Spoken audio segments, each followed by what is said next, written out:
Susie has volunteered to go in the bull ring? No? Saw you coming with your cape.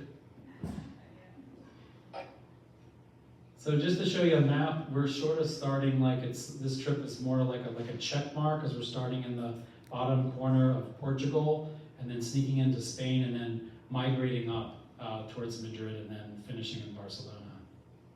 So the Alhambra is also a UNESCO World Heritage Site.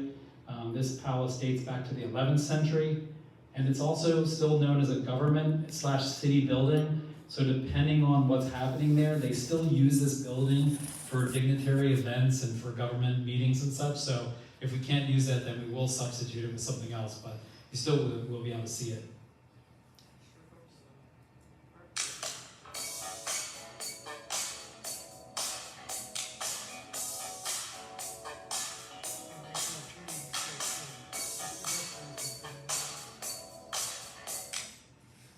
Okay, any olive lovers here? Only in a martini. There we go. Steve, you were ready to go on that. That's my golfing buddy, Steve.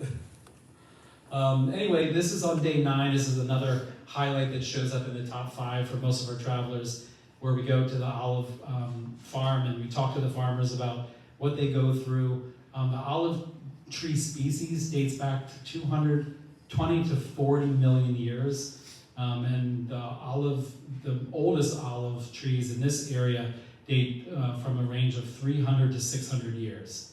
So the older they are, the richer the flavor. It's pretty neat. But they're pretty easy to spot too, because the olive have that silvery kind of branch to it, so you can see it even sometimes from the motor coach. And then in Cordoba, this is a Moorish city, which was also the capital of the Roman province there. You can still see some of that Roman influence in the architecture and the bridges and the arches that are throughout the city. We'll visit the Jewish quarter there. This is one of the most iconic places in all of Spain. Do you know why? I'm sure you've heard of our most famous book, Don Quixote of La Mancha. In the 17th century novel by Miguel de Cervantes, there's a famous scene in which Don Quixote fights some windmills after mistaking them for giants. Well, these 12 windmills are actually real and they're still standing. They are in the town of Consuegra, and they are definitely a must-see if you're driving through Castilla-La Mancha. You can even visit the inside, and don't worry, they won't fight back. So this would be a top 5 area to see Consuegra, the windmills there, and probably a neat place to get a group photo as well. And then we wrap up with Madrid. The Plaza Mayor is the center area. There's 237 balconies. And then we go to the Prado Museum, which was originally opened in 1819 and houses collections of art masters from Goya and from Bosch. And one of those is the Garden of Earth. Yeah, that's the one by Bosch. Day 15, we board the highest speed train there. So the train is clocked at speeds of can be a max of 217 miles per hour, so we get there fast, but I think in the segments that we'll be riding, it can be as much as 150, 155 miles an hour. And then we wrap up in Barcelona. So Barcelona is also a UNESCO World Heritage Site. They have 9 UNESCO World Heritage monuments throughout the city. It's also the city that hosted the Olympics in 1992 and hosts one of the world's largest soccer stadiums. And we do a walking tour there, which is the best way to see the city, and then also see the Christopher Columbus Monument.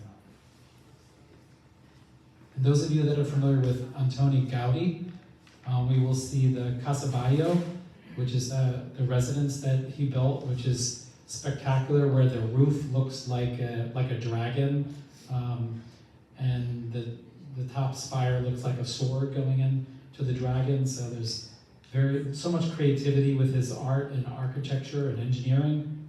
And then you will see it with your own eyes, the La Sagrada Familia. So this was started in 1886, and Gaudi passed in 1926, and this is finally scheduled to be completed in the year 2026, 2027. So 100 years from Gaudi's passing, which is pretty spectacular. And then the spires on the top, there's still 2 spires remaining to be inputted at the top. They signify the 4 evangelists, the 8 apostles, the Virgin Mary, and then the final piece will be Jesus. Tons of food. We showed you some snapshots of all the sightseeing, but the food is going to be spectacular. And the restaurants that we choose are really restaurants that we've vetted. We've dined in those before, so we know exactly where to go. Coffee's great. Chocolate is wonderful. Just to show you that. And then we like to wrap up with a farewell dinner as well. Bring everybody together at the very end and celebrate our trip together. For those of you that have been on boat cruising tours, this is what we call land cruising. That's the vessel we use for a trip like this. We'll be using a motor coach that's a premium motor coach the entire time. And you'll have 1 tour guide and 1 bus driver the entire trip. Tipping, I don't believe, did we include? It's included. Okay, so tipping has been included on this trip for both the bus driver and the tour guide. Okay, wonderful. So I showed this picture because when I was in Morocco a year ago, I saw Mohammed, who is our tour guide, and he's counting. And the tour guides do this. They take inventory. They do these kind of things so that you don't have to worry if you're traveling with family or friends. Believe me, it's happened where Martha Sue is in the bathroom and she gets left at a rest stop. So the bus driver, in conjunction with the tour guide, these are the little things they do to balance the tour and make the tour safe and secure. My last video is kind of humorous. I love this from Steve Harvey, but it's another reminder of why we should travel. I told my kids the other day, I said, let me explain something to y'all. If something happened to me and Mama, I want you all to understand, y'all gonna be around the casket crying because I'm not leaving you everything. I'm just not. I'm gonna spend 85% of my income on me and your mama. You're right. Yeah. Right. I'm gonna leave about 5-10%. That's it. The rest of the money, me and your mama going somewhere. We can, Dad, we can't go on vacation. No, I want to be just with your mother. It is not what you leave to them that makes them great. It's what you leave in them. If you leave more to them than you leave in them, they will run through everything you left to them. Yeah. But if you leave enough in them, you don't have to leave so much to them because they can go out there and make their own way in life. Cool. I'm glad you said that because now they ain't getting nothing.